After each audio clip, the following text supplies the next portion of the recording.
이번 12월 달 대강절을 맞이해서 새로운 시리즈를 오늘날의 성육신으로 잡아 보았습니다. 오늘은 요한복음 1장 1절부터 14절까지 성육신적인 삶, Incarnational Living 이라고 하는 제목으로 말씀을 나누겠습니다. 성육신은 피상이 아니라 실제입니다. 때문에 예수님의 성육신은 우리로 하여금 피상적인 종교적인 삶을 벗어나서 실제적으로 복음적인 삶을 살아가게 합니다. 이 성육신은 기독교의 핵심입니다. 하나님께서 죄와 어두움의 수렁 속에 빠져 있었던 우리에게 직접 인간의 몸으로 찾아오시고 구원해 주신 사건이기 때문에 그렇습니다. 오늘 위에도 보시면은 우리 데코레이션 팀에서 며칠 전에 수고해 주셔서 아름다운 크리스마스 데코레이션이 되어 있고요. 또 성가대 찬양과 또 우리 찬양을 통하여서 좀 크리스마스 스피릿이 나지 않습니까? 근데 많은 분들이 크리스마스 정신, 크리스마스 스피릿 하면은 크리스마스 캐롤을 부르고 또 카드를 준비하고 또 선물을 선사하는 것도 있겠지만 사실상 진정한 의미에서 크리스마스 스피릿이라고 하는 것은 이 성육신의 스피릿을 이해하고 우리의 삶 가운데에서 살아가는 것입니다. 예전에 우리 이면수 목사님께서 종종 대강절이 되면 말씀하신 게 있습니다. 대강절을 대강 보내면 안 된다고 말씀하셨습니다. 어떤 분들은 이 대강절이 됐는데도 불구하고 그냥 연휴에 그냥 잔치에 파티에 정신없이 사람들을 만나다가 끝나는 분들이 있죠. 근데 또 반대로 어떤 분들은 이 크리스마스를 굉장히 그냥 전통적으로 종교적으로 보내고는 있지만 그냥 막연하게 이 크리스마스 스피릿을 이해하지 못하는 분들이 있습니다. 그러니까 크리스마스가 됐으니까 성탄 예배를 드리고 크리스마스 됐으니까 이 대강절의 설교를 듣기는 들어야 되지만 진정 우리의 삶 가운데에서 이 성육신적인 삶을 살아가지 못하는 것이죠. 저는 이번 시리즈를 통하여서 이 성육신의 교리에 대해서 중점을 두는 게 아니라 이것을 이해한 사람들이 결국은 어떻게 살아가야 되는가 실천 신학적인 관점에서 말씀을 전하기 원합니다. 그렇다면 성육신적인 삶을 살아가는 의미는 무엇인가 세 가지로 나누길 원합니다. 첫 번째로 이론과 일상 사이의 거리를 하나님께서는 그의 백성들과 언약을 맺으셨죠. 말씀을 해주셨습니다. 세상적으로 느껴질 때가 있지 않습니까? 한번 생각을 해보세요. 하나님께서 인간의 몸으로 오셨어요. 연약하고 벌거벗은 갓난아기의 모습으로 오셨어요. 완전히 다른 사람의 도움에 의지할 수도 없고 머리조차 둘 수 없는 모습으로 온 것입니다. 저희 집에도 이제 조카가 5개월 전에 태어났는데 태어나니까 머리를 둘 수가 없는 거죠. 하다못해 자고 싶어도 혼자서 잘 수 없는 거예요. 막 울어야 돼요. 기저귀를 가를 때도 울어야지만 가능합니다. 누가복음 2장 7절에 보니까 첫 아들을 낳아 강보로 싸서 구유에 뉘었으니 이는 여관에 있을 곳이 없음이더라. 저희 목회팀에도 이제 전도사님 한 분이 아기가 2주 전에 태어났습니다. 일주일을 이제 집에서 쉬고 나서 이제 지난주에 다시 출근을 했는데 막 눈이 빨개져가지고 출근을 한 거예요. 한잠도 잠을 못 잔 거죠. 그러면서 막 얘기를 하는 거야. I have a new respect to all the parents. 모든 부모님들을 이제 존경한다라고 하는 거예요. 얼마나 힘들겠어요. 새로 아기가 태어나가지고 잠도 못 자고 막 기저귀도 갈아줘야 되고. 여러분 저희도 아기가 태어났을 때 그런 질문을 많이 했어요. 과연 예수님께서 태어나셨을 때 기저귀를 몇 번이나 갈아주셔야 됐을까? 예수님께서 죄가 없고 뭐 하나님의 아들로 태어나셨기 때문에 갓난아기로 태어나자마자 우리 어머니가 얼마나 피곤하실까? 나는 기저귀를 갈지 말게 해야지 뭐 이렇게 하고 한 번도 뭐 그냥 응가를 안 하고 뭐 그러시 절대로 안 하셨다고 하는 거예요. 밤에 잘 주무셨을까요? 뭐 콜릭베비는 아니었을까? 뭐 이런 생각도 해보게 됩니다. 저희 첫째가 태어났을 때 제 아내는 계속 공부를 하고 있었어요. 너무나도 감사하게 트레인도 안 했는데 애가 태어나서 8시만 되면은 그냥 잠을 자더라고요. 그래가지고 8시부터는 공부를 했습니다. 근데 너무나도 미안하게 얄밉게도 우리 옆에 집에 있는 아기는 밤만 되면 그냥 깨는 거예요. 그래가지고 계속해서 우는 거죠. 너무나도 힘드니까 엄마 아빠가 얘를 칼시트에다가 태워가지고 이제 바깥에 새벽에 운전을 하면 이제 잠이 들어요. 그래가지고 이제 잠이 드니까 이제 다시 집으로 돌아와가지고 침대에다가 누이면 그때부터 또 울기 시작하는 거예요. 얼마나 저희 집을 부러워했는지 몰라요. 여러분, 그런 어려운 삶 가운데에서 아기가 태어나지 않습니까? 근데 예수님께서 태어났을 때는 얼마나 힘들었을까? 아기 때문에 여관에 누울 자리도 없고 요셉과 마리아가 고생했던 그런 이야기를 이야기하고 있습니다. 심지어는 예루살렘에 갔는데 예수님이 없어지셨어요. 그래가지고 사방을 찾고 사흘 동안 아이를 잊어버렸기 때문에 그 마음고생했던 부분들을 가지고 있습니다. 예수님께서는 사춘기를 어떻게 보내셨을까? 여러분 궁금하지 않으세요? 예수님께서는 척척 알아서 다 하셨을까요? 저는 고등학교 때 여드름이 많이 났습니다. 그래서 그때 굉장히 스트레스를 많이 받았는데 그때 질문했던 거는 그거였어요. 예수님께서 사춘기를 지나가시면서 여드름이 있으셨을까?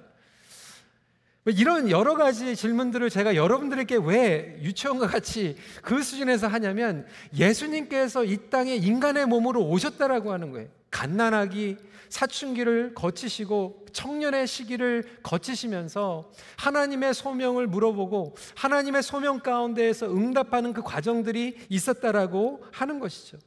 여전히 우리는 이 성육신에 대해서 너무나도 종교적으로 피상적으로 막연하게 생각하면서 신앙생활을 하게 됩니다. 예수님은 인간의 삶을 살아가면서 겪을 수밖에 없는 이 모든 성장 과정을 겪으셨습니다. 물론 죄의 유혹에서 승리하셨지만 여전히 타락하고 어두운 세상에서 우리가 겪는 고난과 아픔들이 무엇인지 철저히 감당하셨다라고 하는 것이죠. 예수님의 삼촌들, 큰아버지 가운데서 돌아가신 분들도 있을 거예요. 그때마다 어린 예수님이 안수해가지고 다 고쳐주셨을까요? 그렇지 않았을 거예요. 가정에서도 그러한 희노애락이 있었고 죽음이 있었고 질병이 있었고 고난이 있었다라고 하는 것입니다. 많은 분들이 우리가 신학 그리고 교리가 중요하다고 생각합니다. 여러분, 이론은 굉장히 중요합니다. 바른 신학을 해야 됩니다. 우리가 바른 교리를 이해해야만 합니다. 분명한 것은 바른 신학 그리고 바른 교리를 얘기하지만 우리의 삶 가운데서 얼마만큼 바른 삶을 살아가려고 노력하고 있습니까? 바른 신학이 신학으로 끝나면 되는 것이 아니라 바른 삶으로 이루어져야 하는 것입니다. 교리를 이론적으로만 알고 있는 것이 아니라 그 교리를 우리의 삶 가운데서 살려고 하는 몸부림이 우리의 삶에 있어야 되지 않습니까? 헤드에는 있는데 하트에 없는 거예요. 하트에는 있는데 핸즈로 연결되지 않는 거예요. 온전한 신앙생활이라고 하는 것, 그리고 성육신적인 삶이라고 하는 것은 우리가 헤드에서 가지고 있는 것이 하트로 연결이 되고 하트에서 가지고 있는 것이 핸드로 연결이 될 때 성육신적인 삶을 살아갈 수 있는 것입니다. 기독교 교리는 믿지만 기독교적인 삶을 살아가지 못하고 있는 우리의 모습, 예수님께서는 하나님의 말씀을 완전히 성취하셨습니다. 하나님의 예언을 온전하게 성취하셨어요. 그럼에도 불구하고 그것을 배척했던 사람들은 누구였습니까? 이론으로 알고 있었던 사람들이에요. 막연적으로, 피상적으로, 종교적으로 알고 있었던 사람들이 오히려 그들이 가지고 있는 이론과 예수님을 분별하지 못해서 다리로 오신, 그리고 이론과 삶 가운데에서 거리를 좁혀나가기 위해서 오신 예수님을 배척하기 시작했습니다. 그들이 가지고 있었던 이론과 현실에 오고 있었던 거리감 때문이었죠. 오늘날 우리에게도 마찬가지로 신앙의 이론과 실제 삶에 오는 거리감을 너무나도 많이 접합니다. 정말 우리가 하나님을 믿는다라고 한다면 실제적인 삶 가운데서 성육신적인 삶이 일어나야 되지 않겠습니까? 우리는 하나님이 용서의 하나님이라고 철저하게 이론적으로 믿고 있습니다. 하지만 원수를 용서하기는커녕 심지어는 나의 배우자 그리고 우리의 부모님들조차 용서하지 못하는 사람들이 있어요. 우리는 하나님이 우리의 주인이라고 얘기합니다. 하나님이 우리의 공급자라고 얘기해요. 그럼에도 불구하고 장사를 하면서 하나님께서 우리의 장사를 하면서 공급해 주신다라고 하는 것을 믿지 못하고 아직도 우리가 비즈니스를 하면서 인간적으로 나의 계략과 때로는 치링하고 때로는 탈세하고 하나님께서 우리의 가정의 주인이라고 얘기하면서 아직도 결정은 철저하게 내가 내리고 있어요.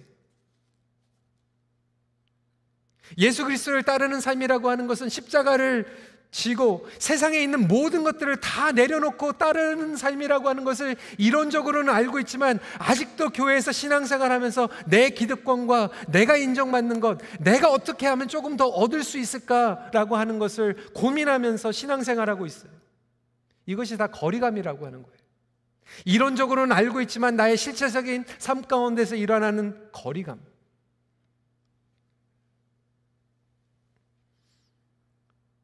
지난주에도 말씀을 드렸지만 예수님께서 우리에게 주신 것이 죽음이 아니라 부활이라고 영생이라고 이론적으로는 믿고 있지만 아직도 병 때문에 아직도 어두움 때문에 우리는 끝없이 어둠과 염려와 근심 가운데에서 노예가 돼서 살아가고 있지는 않습니까?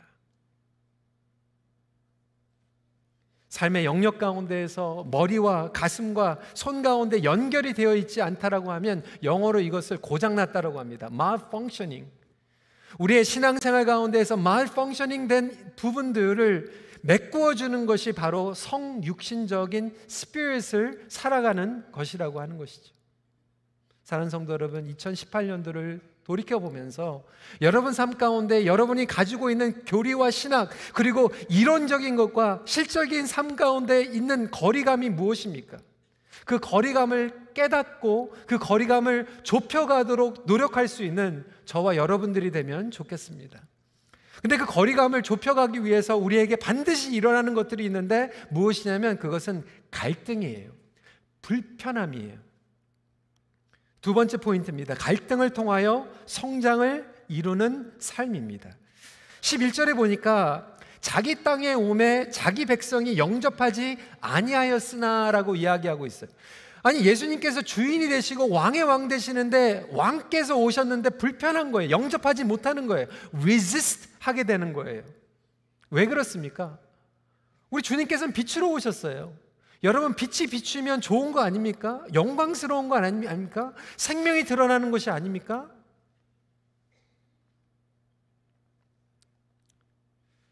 제가 올해 읽었었던 책들 가운데에서 여러분들에게 정말로 강력하게 추천하고 싶은 책이 있는데요. 그것은 제럴드 윌슨이 쓴 번역되어 있는 책입니다. 세상이 흉내낼 수 없는 기독교라고 하는 책입니다. 너무나도 중요한 교리들을 일반 성도들이 이해할 수 있도록 쉽게 풀이해 줬어요.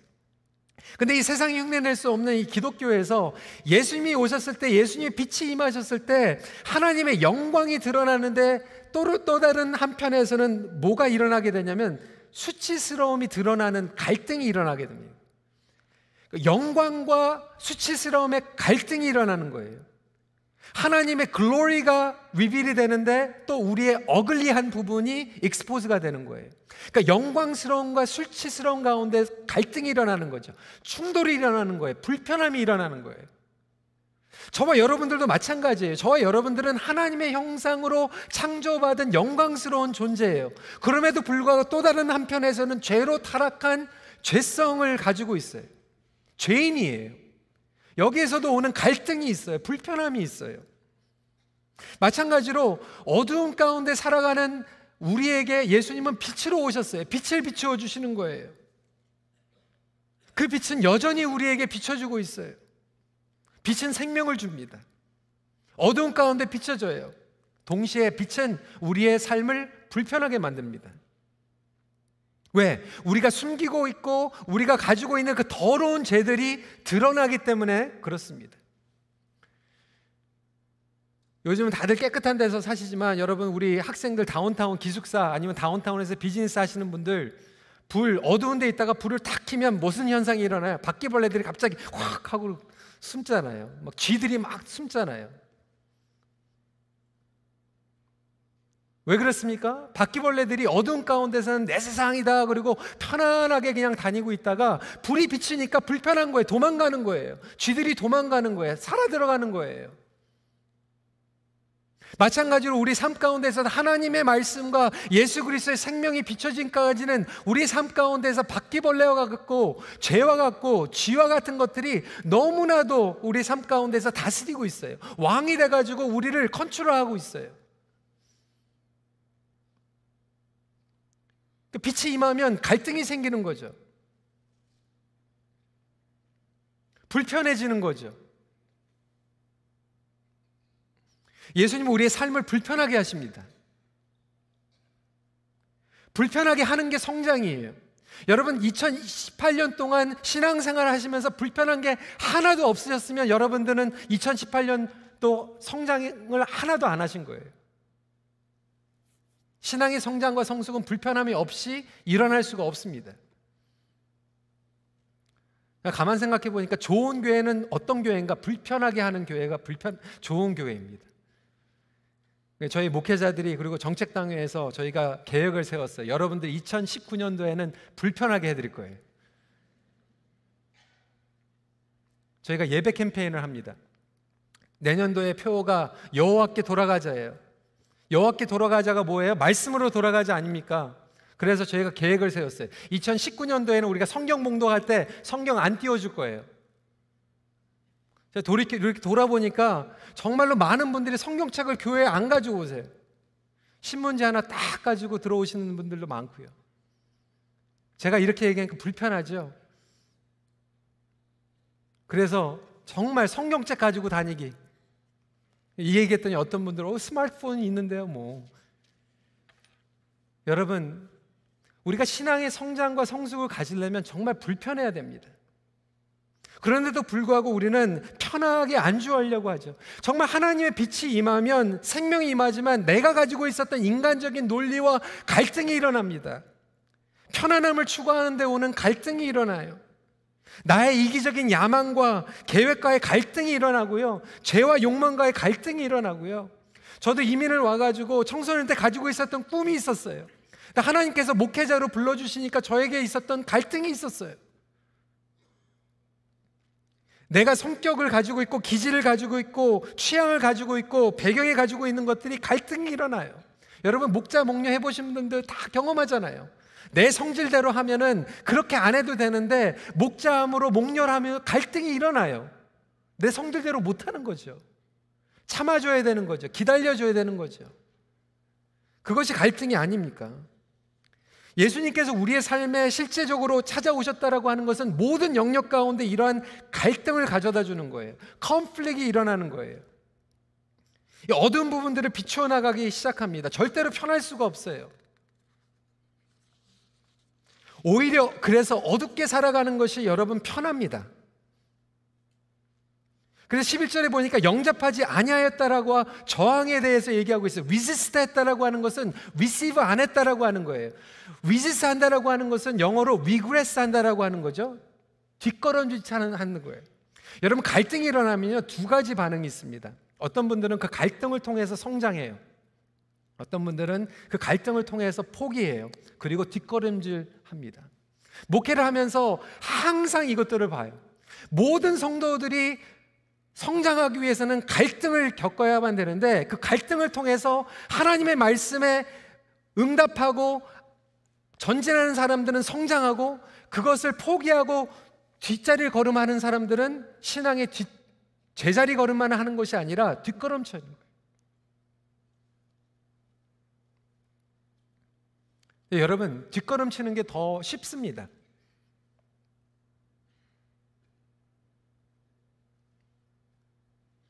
저도 목회자로서 하나님의 말씀을 전하죠. 이론을 전하고 신학을 전하죠. 저도 2018년도를 보니까 저의 삶을 보니까 거리감들이 있는 거예요. 완벽하지가 않으니까. 우리는 다 죄인이니까. 근데 하나님의 말씀을 선포하고 나의 삶을 보니까 그 거리감이 있을 때 거기에서 오는 갈등을 통하여서 그래 내가 더 하나님 앞에 엎드려야지 하고 나가면 성장하는 거고 거기에서 그래 나는 가짜 목사야 그리고 포기하면 거기서 후퇴하는 거예요. 내가 아빠로서, 내가 자녀로서, 내가 직장인으로서 갈등이 일어날 때 하나님을 의지하면서 앞으로 나아갈 것인가 아니면 포기할 것인가? 하나님 불 꺼주세요. 제가 아직도 기억이 나는 게 우리 청년 때는 연합수영이 참 많이 했어요. 요즘 우리 젊은 친구들 조금 이게 너무 고급스러워져 가지고 호텔 스타일로 가가지고 수영회 하잖아요. 옛날에는요, 우리 남자 20명, 30명 통나무 캐빈에 들어가고 여자들은 20명, 30명 통나무 캐빈에 들어가가지고 수영회를 했어요. 아직도 생생하게 기억이 나는 게 대학생 남자 한 명이 깜깜할 때 밤에 이제 옷 갈아입느니라고 속옷을 갈아입으려고 깜깜하니까 남자들이니까 근데 갑자기 여학생이 들어와가지고 불을 탁 킨 거예요. 그 순간 뭐라고 얘기했겠어요? 불 꺼! 자기 추한 모습을 빨리 가리고 회복하고 회개해야 되는데 우리는 더 지름길이 뭐냐면 불 끄는 거예요. 하나님께서 어두움을 빛으로 그리고 말씀으로 비춰주실 때 재빨리 우리가 그 갈등을 통해서 우리가 뉘우치고 회개하고 회복을 받아야 되는데 우리는 원하는 것이 뭐예요? 불 끄는 거예요. 듣기 싫다는 거예요. 빛을 비추지 말라는 거예요. 여러분, 차라리 어둠 속에 가려져 있으면 편한 게 더 많지요. 문제는 그 어둠 가운데에서 오래 있으면 오래 있을수록 빛이 부담이 됩니다. 여러분, 옛날에 동굴에 갇혀 있는 사람들 나중에 구조되면은 빛으로 나올 때 다 눈을 가리게 합니다. 왜 그렇습니까? 갑자기 빛을 어두운 가운데 보면 부작용이 일어나죠. 그러니까 어둠에 오래 있으면 오래 있을수록 하나님의 말씀이 비춰질 때 더 불편해지는 거예요. 갈등이 일어나는 거예요. 혹시 저와 여러분 삶 가운데에서도 지금 하나님께서 계속 불편함을 주는 부분들이 있습니까? 갈등이 일어나는 부분들이 있습니까? 오히려 그것이 축복의 계기가 될 줄 믿으시길 바랍니다. 주님께서는 우리를 불편한 곳으로 인도하세요. 오래된 나의 죄의 습관적인 죄, 관계, 성격, 내가 고쳐야 될 부분들을 계속해서 보여주시는 거죠. 예수님께서 이 땅에 오셨을 때 불편한 사람들이 한두 사람이 아니었어요. 다 불편했어요. 심지어는 요셉과 마리아에게도 불편했어요. 헤롯 왕 정권을 가지고 있었어요. 기득권을 가지고 있어서 불편했어요. 대제사장들과 서기관 오히려 그 정권과 같이 붙어가지고 편하게 살고 있었는데 예수님이 오시니까 불편했어요. 예수님을 만났는데 하나도 불편함이 없다 그러면 제대로 못 만난 거예요.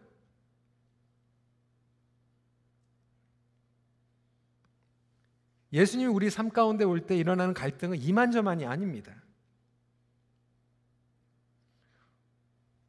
리엠도 마찬가지면 청년들 결혼 많이 하잖아요. 이번에 정말 결혼식 많이 했습니다. 신혼여행 갔다 오면 뭐가 일어나요? 불편한 게 일어나요. 같이 살면서. 세상은 그 불편한 거 안 맞는 거야 라고 얘기하죠. 성경은 그렇지 않아요. 불편한 게 당연한 거야. 안 맞는 게 당연한 거야. 그것을 통해서 성장해.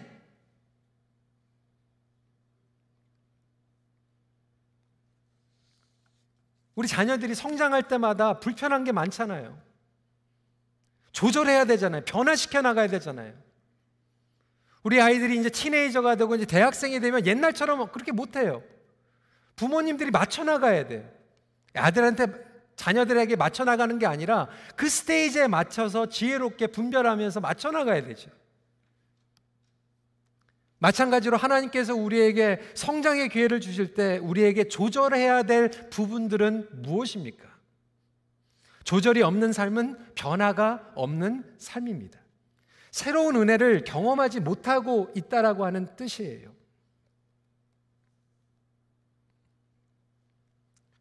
우리 나이 드신 분들도 마찬가지죠. 끊임없이 하나님께서 부르는 삶은 조절하는 삶이 아닙니까? 불편한 부분들이 있죠. 공동체를 위하여서, 우리 젊은이들을 위하여서 때로는 우리가 포기해야 될 것들이 있죠. 젊은이들도 마찬가지예요. 우리 어르신들을 위해서 우리가 또 배워야 될 것들이 있죠.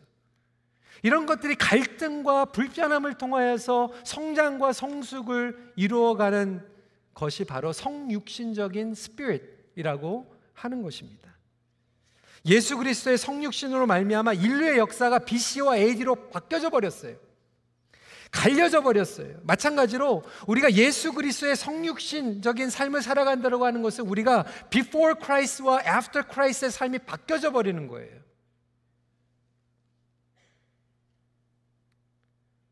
여러분 명심하십시오. 하나님은 우리를 너무나도 사랑하세요. 그리고 생명을 주시기 위해서 불편하지만 여전히 갈등이 있지만 빛을 비춰주고 계세요. 그것을 통하여서 우리를 살리시길 원하십니다. 마지막 포인트입니다. 성육신적인 삶이란 복음 때문에 사서 고생하는 삶입니다. 예수님은 어두운 이 땅에 보냄을 받으셨어요. 편한 하나님의 우편의 그 보좌를 버리시고 이 땅에 내려오셨어요. 9절 말씀에 참 빛 곧 세상에 와서 얼마나 불편하십니까? 그런데 여러분 하나님은요 사서 고생하시는 분이십니다. 너무나도 우리를 사랑하셔서 사서 고생하시는 분이에요. 그것이 하나님의 성품입니다. 그것이 하나님의 언약이에요. 하나님은 처음부터 끝까지 일관적으로 지속적으로 성실하게 우리에게 사서 고생하시기 위해서 다가오시는 분이에요. 우리를 구속하시고 회복시키기 위해서 높은 보좌를 버리시고 이 땅에 오셨고요. 여러분 돌아온 탕자 이야기를 알지 않습니까? 돌아온 탕자를 그냥 오냐 하고 받아주기만 해도 황송한데 뛰어나가서 환영해주고 소를 잡고 큰 잔치로 난리법석을 치시는 아버지. 그래서 성육신적인 삶이란 사서 고생하는 삶이라는 생각이 듭니다. 여러분 사서 고생하는 거 아닙니까? 여러분 오늘 비가 오는데 여기 나오셨잖아요. 사서 고생하는 거 아닙니까?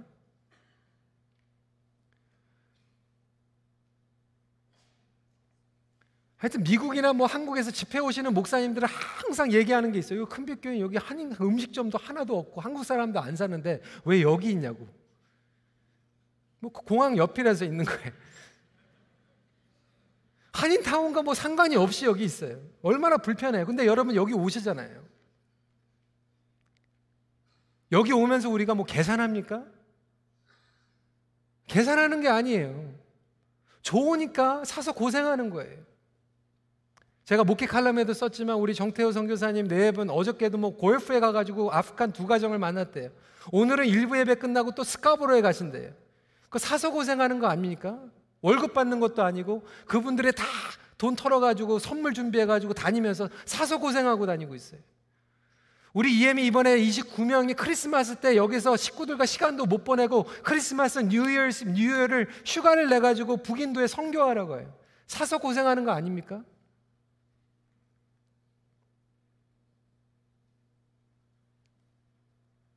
(6절에도) 보니까 하나님께로부터 보내심을 받은 사람이 있으니 그의 이름은 요한이라. 요한도 마찬가지예요. 이게 성육신적인 DNA예요. 스피릿이에요. 보냄을 받았다라고 하는 것, 사서 고생하는 삶이에요. 여러분 혹시 복음 때문에 여러분들이 사서 고생하는 것들이 무엇입니까?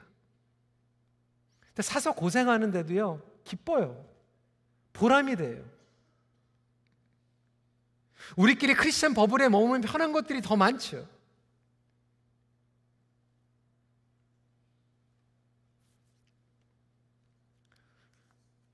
제가 종종 저희 아이들 얘기하니까 제 아내가 자꾸 막 얘기하는데 그래도 또 하나 해야 될 것 같아요.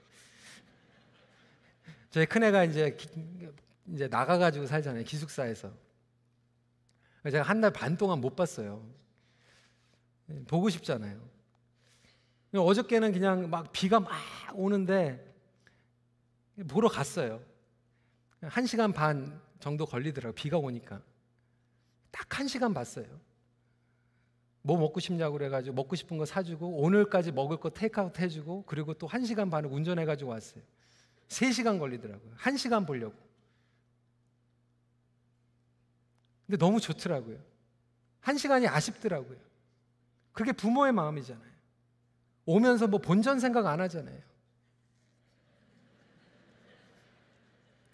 웃으시는 분들은 본전 생각 하시는 건지. 저는 복음이 그것이라고 생각이 됩니다. 아버지의 마음이 아닙니까? 제가 아는 친구 목사님들 3분이요 입양을 해가지고 아이들을 키우고 있어요. 정말 우리 자식들 빨리 커가지고 나갔으면 뭐 기다리는데 여기는 남의 자식을 데리고 와가지고 입양하잖아요. 왜 사서 고생해요? 복음 때문에. 이번 크리스마스 때 그냥 우리 식구들만 모여가지고 그냥 우리끼리 잘 먹고 그냥 선물 주고받으면 그냥 끝날 것 같은데 사서 고생하잖아요.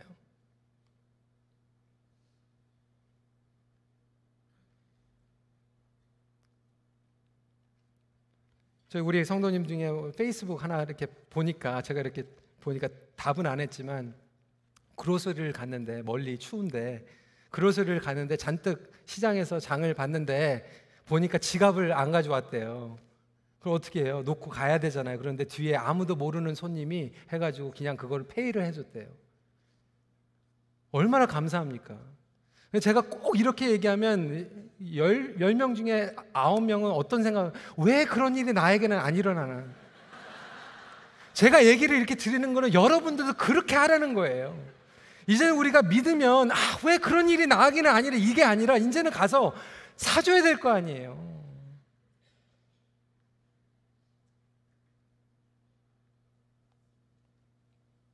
사서 고생하는 삶, 그게 복음적인 삶 아닙니까?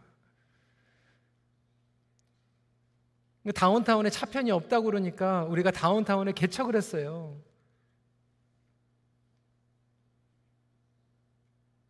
다운타운에 있다가 또 놀수역에 가가지고 또 멀다고 그러니까 놀수역에 또 개척해줬어요. 이번에도 우리 교회 또 안수집사님들, 권사님들 다운타운에 또 파송하는 몇 가정이 있습니다. 가서 사서 고생하는 거예요. 복음 때문에. 우리 교회에서 섬기는 모든 분들이 사서 고생하는 거 아닙니까? 본전 생각나십니까? 아니에요. 성육신으로 오신 예수 그리스도를 알면 알수록, 나의 삶 가운데에서 변화가 있으면 있을수록, 그렇게 하지 않으면 내가 견딜 수가 없고, 오히려 그렇게 사는 게 기쁨이 되고 보람이 되고 감사가 넘치는 것이 복음적인 삶이에요.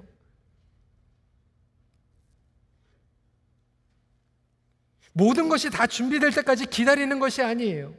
세상은 낮은 자가, 연약한 자가 높은 자와 강한 자를 찾아오는 것이라고 말하고 있지만, 성육신적 삶은 영적인 어른이 영적인 아이에게 찾아가는 거예요. 강한 자가 약한 자에게 포기해 주는 거예요. 미안하다고 얘기해 주는 거예요. 먼저 다가가 주는 거예요. 예수님의 마음은 부족하고 못마땅한 영역들을 직접 가서 채워주는 거예요. 여러분, 교회에 못마땅한 거 있습니까? 왜 없겠어요? 서투르고 미숙한 부분들이 많은데, 목장에 부족한 것들이 왜 없어요? 여러분, 한인사회 여러분들 직장에 나가면 못마땅한 것들이 왜 없어요? 근데 정말로 성육신적인 스피릿을 가진 사람들은 거기 가가지고 욕하고 비판하고 끝나는 것이 아니라 그 못마땅한 부분들을 가서 채워주는 거예요. 도와주는 거예요. 섬겨주는 거예요.